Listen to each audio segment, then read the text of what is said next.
The Cloak of Invisibility, Episode 2, Guardian at Dawn. Chapter 1, Changed Times.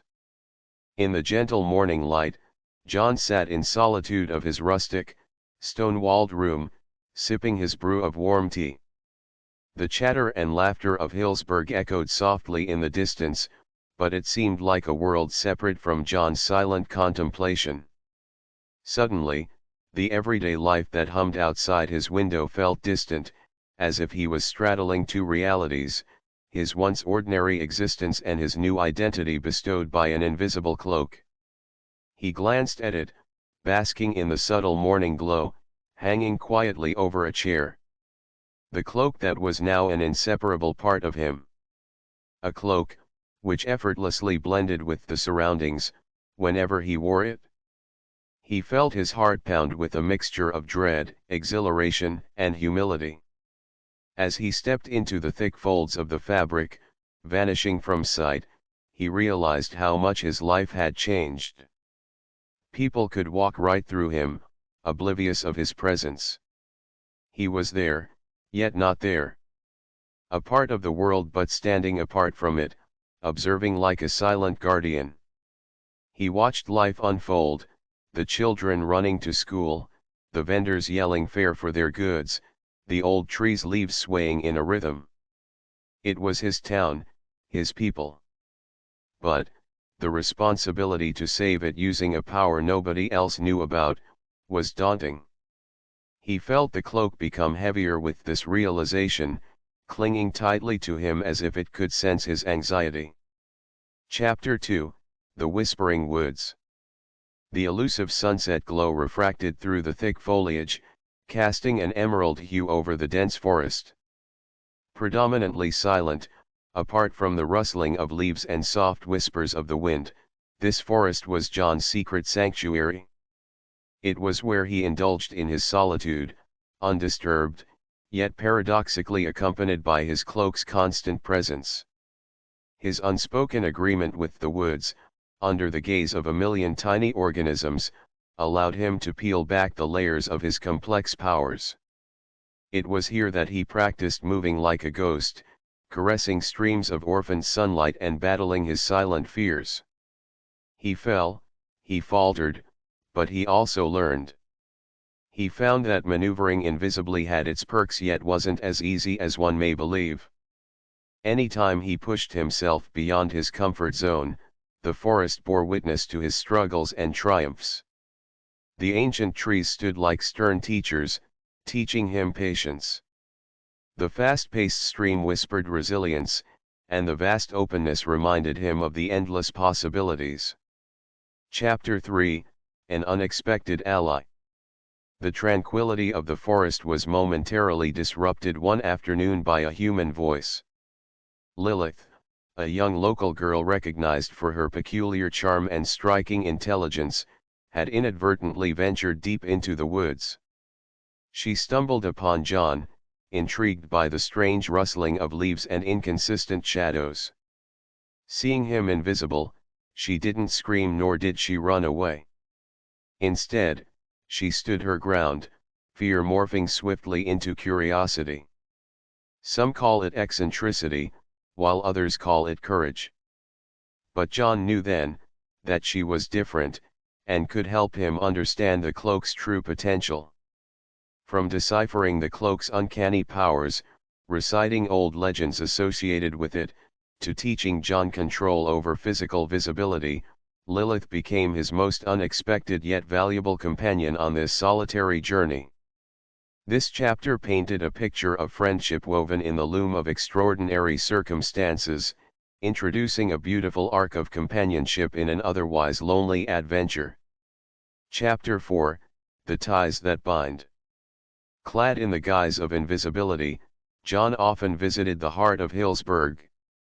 He quietly observed the interactions, meals shared in warmth, children playing in the streets, lovers whispering sweet nothings under the grand old oak, and the elderly sharing wisdom gleaned through the passage of time. These moments, though simple, were extraordinarily precious. They reminded John why he had to withhold the cloak's truth and protect his people from the imminent mysterious forces at play. Amidst crises afoot and conflicts unseen, Hillsburg's timeless normalcy reinstated John's dedication towards his responsibility. This town was his home, every stone, every stream, every laughter, every tear, was familiar and dear. He savored these moments of connection, weaving them into memories that egged him on his faceless journey, shielding his town from any storm that dared to harm it. Chapter 5, Mysterious Events. A palpable disquiet hung in the air, and Hillsburg was amiss. Little by little, the town folks noticed unusual happenings, food inexplicably going missing from pantries, people waking up at odd hours with no recollection of earlier events, inexplicable chills, and sounds that had no source. Whispers spread, of specters and lurking shadows, conjuring a mix of fear and excitement among people. From his invisible perch of view, John, too, felt an inexplicable tension sway the town's undercurrents. It was as if the town was on the brink, teetering on the edge of chaos.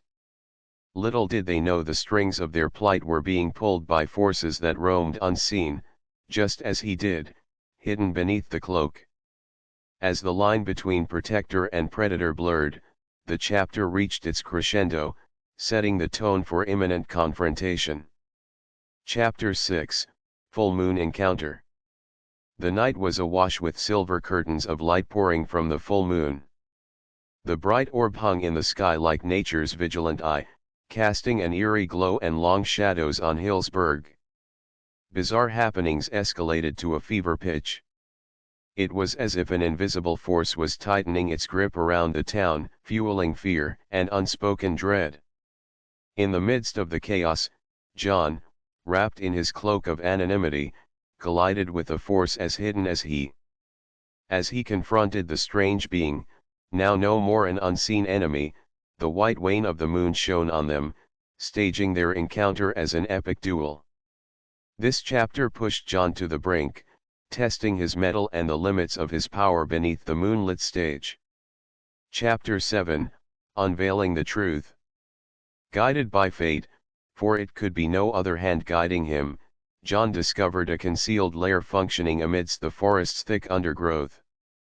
The lair bore signs of activities that could guarantee unrest if unleashed on his town. As he deciphered coded messages and pieced together the chilling plot, he uncovered an insidious conspiracy to torment Hillsburg. Even the cloak seemed to weigh down on him, a grim testament to the murky waters he was navigating. Would he be able to save Hillsburg from this unseen dread?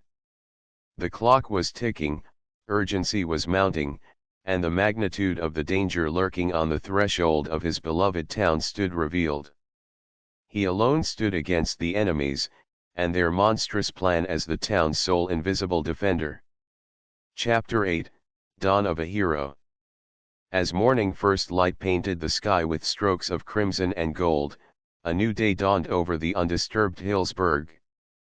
Little did the town folks know about the storm they had just weathered.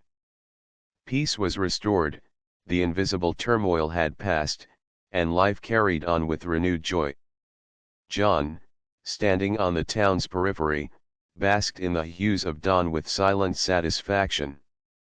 He was a hero, an unsung hero, for nobody knew of the danger that had been defused or the guardian who cared for them from the shadows. Anonymous in his triumph, hidden under his cloak, he embraced the new day and his role as Hillsburg's furtive protector. He smiled to himself, a rare respite of peace in the face of relentless duties. This precious moment of tranquility was his alone to cherish, until the cloak called on him again. And he stood ready, for his journey as the guardian of Hillsburg had just begun.